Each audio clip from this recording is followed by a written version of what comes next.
One of the first Americans to visit Alaska was so smitten with what he saw up here that he spent the rest of his life trying to get back to the Northland.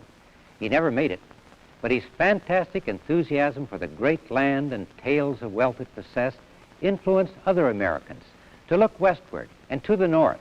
John Ledyard was a divinity student who deserted Dartmouth College in 1772. He left Dartmouth College because he had an uncontrollable desire to see the world. And in 1776, John Ledyard was signed aboard Captain James Cook's flagship, the Resolution. This was Cook's third voyage around the world.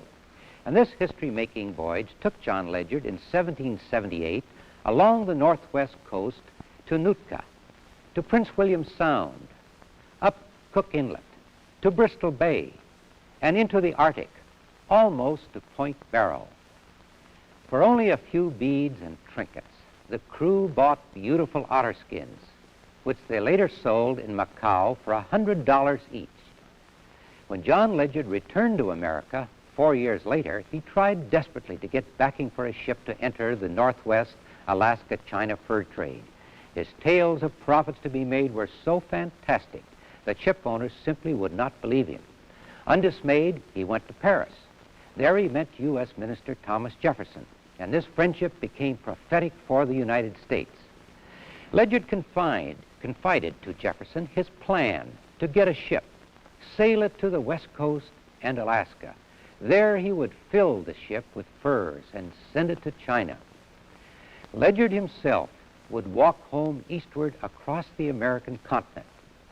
John Ledyard dreamed that perhaps this vast, unexplored wilderness could be added to this new American nation.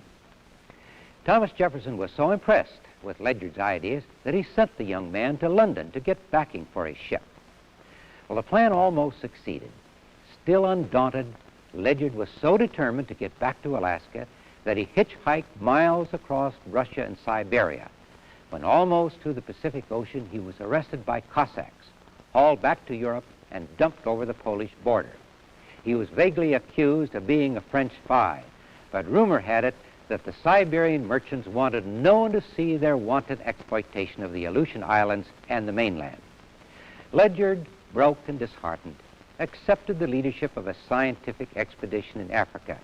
He died in Cairo at the age of 38, still hoping to get back to Alaska.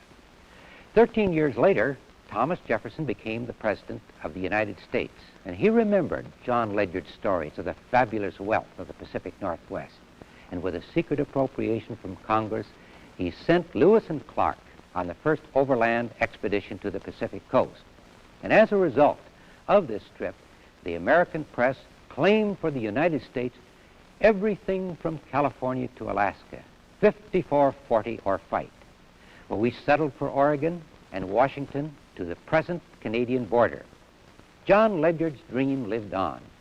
Yankee ship owners, 25 years after Ledyard's death, dominated the Northwest trade.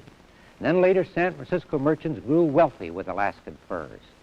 In 1867, John Ledyard's dream became a reality. Russian America became a part of the United States. And this amazing story of John Ledyard is told in two interesting books.